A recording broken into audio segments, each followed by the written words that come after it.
So it's 91 degrees in here. It's supposed to get up to like 93 outside. Thankfully, it was cloudy most of the morning. So what happens if the sun hits that metal outside, it warms it up and it gets like 10 degrees hotter in here than it is outside, which would mean that it would be like 105 degrees in here if the clouds hadn't covered the sun's heat.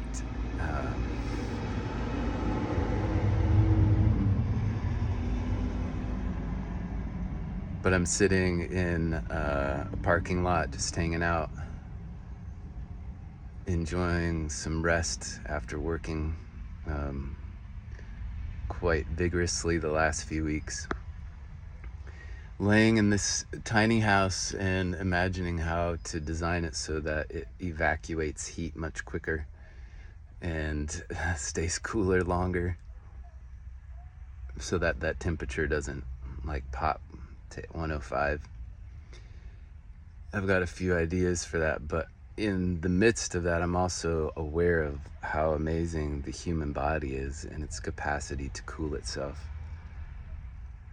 The news like gets hyped up about heat waves and shit like that, and definitely they are dangerous. I'm not saying like they aren't dangerous, but I believe that our human bodies have the capacity, along with some very helpful plant medicines, to help us get through like some intense heat experiences. My favorite is peppermint oil in water and just like dousing myself with that every couple hours during the heat of the day, and then once at night, and then I can usually just like sleep really cool and relaxed and easefully. But it's still nice to have AC every once in a while. It's interesting to walk in to a store after being out in the heat and feel that coolness just like wrap around you and envelop you. But I do find that I prefer not to go in like in the long term, because I come out and it just feels that much hotter outside after my body is kind of acclimated to the temperature and the humidity and whatnot. So I don't know if these like hyper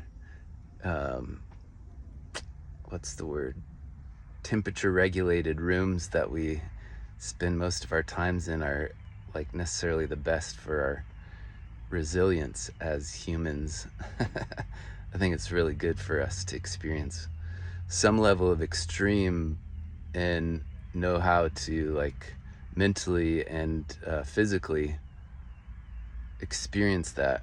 You know, I'm sitting here at 91 and I've been thinking about all the people that live near the equator in India and whatnot, and they experience this kind of heat. Like 91's probably kind of moderate for them.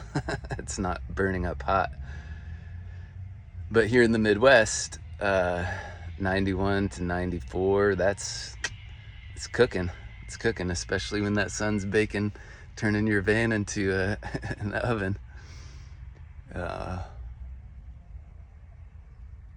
Yeah, God has created some incredible